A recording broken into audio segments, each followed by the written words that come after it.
thanks to 2 touchdowns from Jay Ajayi. Birds didn't get a lot from backup quarterback Nick Foles, only 114 yards, 0 touchdowns.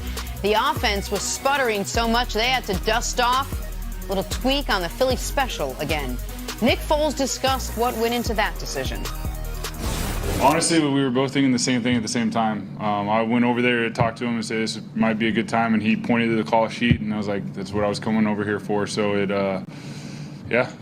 worked again. The biggest thing again, just again, no panic on the sideline, resiliency, toughness, hanging with each other through all the, kind of the ups and downs, the ebb and flow of the game, the mistakes, the penalties, turnover, just the guys hanging together. Again, there was no panic tonight. I think when you have a team like that, throughout a tough game like this where there's not a lot of rhythm, I mean, that's how you have to win games. You lean on each other, you never turn on each other, and that's what's built here. That's the character of this team.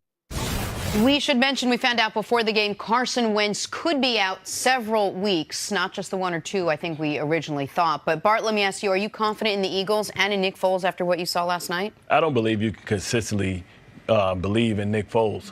Whenever things have been expected of him, he hasn't lived up to expectations. When he went to the Rams, he couldn't carry that team. And I think now people have seen what the Eagles want to do with him. When they were struggling, they had to go to the RPOs because that's the only thing he's good at. I know that they're missing Alshon Jeffrey, so they weren't able to stretch the defense.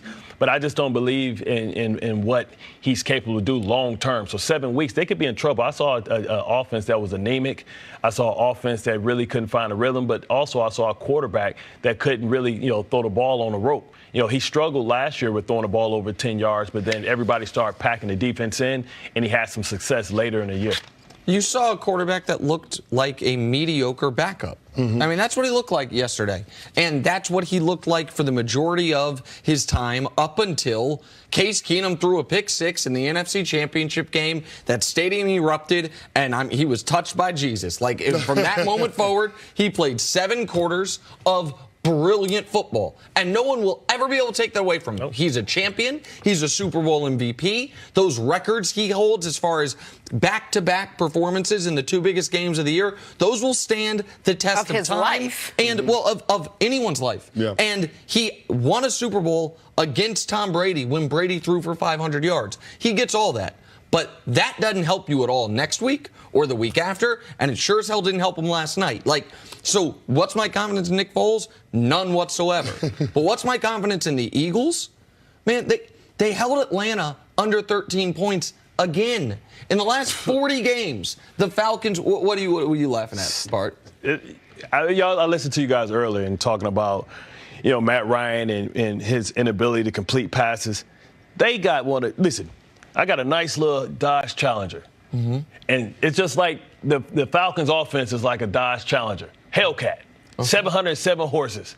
They gave it to a guy that can't drive a stick. Okay. Steve Sarkisian is horrible. Well, listen, why would you hire a guy that lost a national? How can you lose a national championship with Alabama? Hold on a second. We're going to get to the Falcons side of this in a minute. And so but the point that I'm making on the Eagles part is, in the last 40 games, they've been held under 13 points 4 times. Mm-hmm. 2 of them are the divisional game against Philly and yesterday against Philly. Like, this D-line, the way they can send in guys. You were talking about Saquon cramping up. They don't have to worry about D-linemen cramping up, even in 80-degree weather, because they don't got to play more than 35, 40 snaps over the course of the game. Like, I have a ton of faith in the defense and the other players on the Philadelphia Eagles. Yeah, for me, why I have confidence in this Eagles team is because of the lines. The defensive line, as you mentioned, but also the offensive line. I mean, watching Jason Peters being back in action last night, I mean, he was beating guys to sleep. Whoever lined up at right defensive end, it was a problem. Whether it was Tack McKinley, Derek Shelby. Mm-hmm. I mean, one time he blocked Vic Beasley in the pass coverage. That's how bad it was, but that's how dominant that offensive line. Flats. That's how dominant this offensive line can be. And if the offensive line can be that dominant, and if they can have the balance with that running game, you saw that come to life in the second half, 17 carries for 97 yards,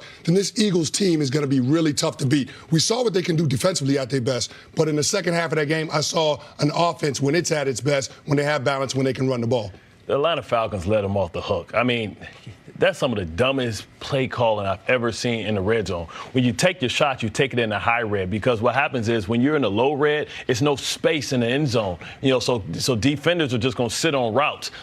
And instead of, spreading them out, he decided to pack it in. That makes it easy because this is a physical defense. Well, that's exactly what happened on that Rasul Douglas interception, right? He undercut the route because he was sitting at the end line. Sitting on everything. How can you not figure out how to do a back shoulder fade to Julio Jones? They're playing over the top. They're bracketing the two inside receivers. So all you do is spread them out, and that is a perfect time to throw quick screens and draws and things like that, because you have an attacking defense that gets in wide nines, that gets up the field. They're going to be overly aggressive. That's what we see Aaron Rodgers do it every week.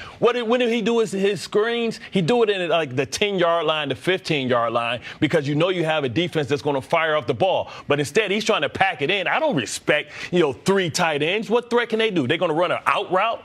It's no short area quickness. You need short area quickness in the red zone. And for some reason, this dude keeps thinking he's an automatic, but he has a manual, but he can't get stuck out of second. It's a shame you can't let us know how you feel about Matt Ryan and Sark. And again, we're going to get to them in a bit, but I want to just get back to the Eagles for a second. I apologize. No, that's okay. We bounce around and talk so much about how good all the extra pieces are on this Eagles team, except for obviously number 9, the guy in charge. Are the pieces around him, his surrounding cast, good enough that they can hold off bringing Carson Wentz back in? He may not be great. They continue to win with him somehow, some way. Is it because his surrounding cast is so good? Well, I think when you look at the rest of that division, we don't know the outcome of Travis Frederick, so we don't really. We're not worried about the Washington Redskins. And then the Giants, I think they feel that they can beat them as well, even with Nick Foles, even though I know they had tight games before. So I don't rush them back because I'm not concerned that all I have to do is get in a tournament. I don't have to host every game. The problem is the NFC is so stacked with so many elite teams that are in their window right now because they have young quarterbacks, they have controllable contracts, so they can go out. Everybody went out and got these luxury pieces because they can. So it's going to be tough because every week they're going to get the opposing team's best because it's their Super Bowl. It's their opportunity to put themselves on the map. And I don't know if they are going to be able to withstand all that pressure week in and week out. But that's why the schedule matters. Like when Coach Mangini's out here, he makes fun of me all the time for having the full schedule grid and looking at it, but it matters. If the next 2 weeks Atlanta plays Carolina and New Orleans, if that's what Philly had, I would be heavily concerned, no matter how much respect I have for their offensive and defensive lines. But the next 2 weeks, Philly has Tampa and Indy. You don't need your quarterback to play well. You don't need your quarterback to play average when you have those types of big people against Tampa and Indy. They can be 3-0 before Carson Wentz has to even consider coming back. This was their big hurdle. And Atlanta, which you spoke to very well, blew it repeatedly. Atlanta had opportunity after opportunity to start off 1-0 and put the Philly in a hole. They didn't take advantage once again, and now Philly has, I think, 2 of the 6 worst teams in the league over the next 2 weeks. Nick Foles can play for them. I mean, Nick Foles going up against Ryan Fitzpatrick in week 2. It's a backup versus backup. They'll be fine. Smart guy, though. Smart guy. We're going to take a quick break. Bart is also what your friends call you.